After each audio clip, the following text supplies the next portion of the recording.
اشتري السهم اللي فيه الثلاث مواصفات دول علشان ان شاء الله ما تخسرش في البورصه ويبقى نسبه نجاحك مرتفعه جدا لما تشتري سهم.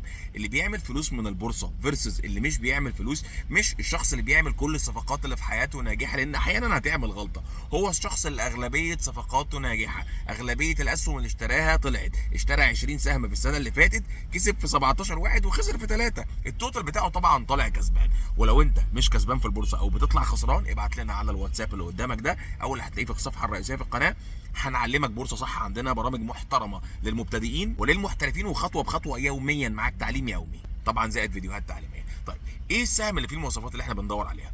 رقم واحد، اشتري سهم مضاعف الربحيه بتاعته اللي هو البي تو اي ريشيو منخفض. يعني مضاعف الربحيه بتاعه قليل، بس قليل بالمقارنه بايه؟ بالمقارنه بالاسهم اللي معاه في نفس القطاع. ما انت ممكن في قطاع معين تلاقي متوسط مضاعف الربحيه 20، وفي القطاع الثاني تلاقي متوسط مضاعف الربحيه 50. اسهم النمو هتلاقي مضاعف الربحيه اكبر بكتير. طيب فلما انت تلاقي سهم في قطاع معين متوسط مضاعف الربحيه بتاع القطاع ده 15 17 18 والسهم ده 10، يعني ايه 10؟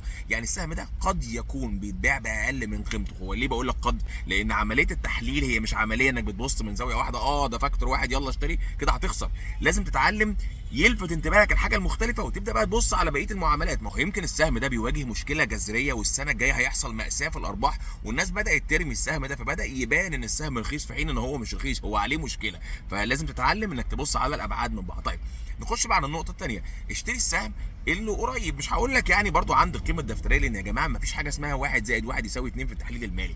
اشتري السهم اللي مش بعيد قوي عن القيمه الدفتريه البوك فاليو، لكن برضو في نفس الوقت لازم تقارن بالقطاع. لان مثلا الاسهم التكنولوجيه، انت لو بصيت مثلا على شركه زي ابل ولا اي اسهم اللي هي بتعتمد بكثافه على السوفت وير او المايكروسوفت ولا حاجه، هتلاقي ان طبيعي جدا انها تبقى بعيده جدا عن البوك فاليو القيمه الدفتريه، لان هي الاصول بتاعتها كتير جدا منها سوفت وير او حاجات شبه كده يعني. لكن لو لقيت سهم مش بعيد قوي عن قيمته الدفتريه، طبعا عمرك ما هتلاقيه من قيمته الدفتريه، لانك لو لقيت سهم بقيمته الدفتريه انت عارف معناه انك بتشتري ايه؟ انت بتشتري الاصول مباشره، بتشتري الاراضي والمصانع وبتشتري الكلام ده كله. فانت كده كسبان كسبان، الا برضه في حاله واحده، ما يفرض الشركه دي بدات تعمل خسائر فكل سنه بتخسر، فالقيمه الدفتريه السنه الجايه هتقل، ما هو هيبيعمل اصول عشان يسد اللي عليه.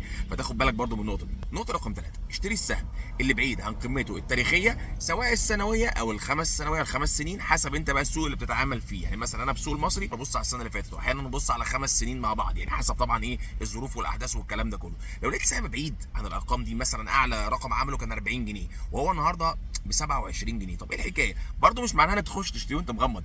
الاناليسيز يا جماعه انك بتحط فاكتورز وعوامل كتيره مع بعض وتتاكد ان مفيش مشكله هنا ومفيش مشكله هنا ومفيش مشكله هنا. ايه ده السهم ما زال سعره مخفض وما عندوش مشكله جذريه. اشتري السهم ده هتكسب ان شاء الله. عايز تتعلم صح وعايز حد معاك خطوه بخطوه يعلمك يوميا زائد فيديوهات تعليميه، ابعت لنا على الواتساب اللي انت شايفه او اللي هتلاقيه في الصفحه الرئيسيه في القناه.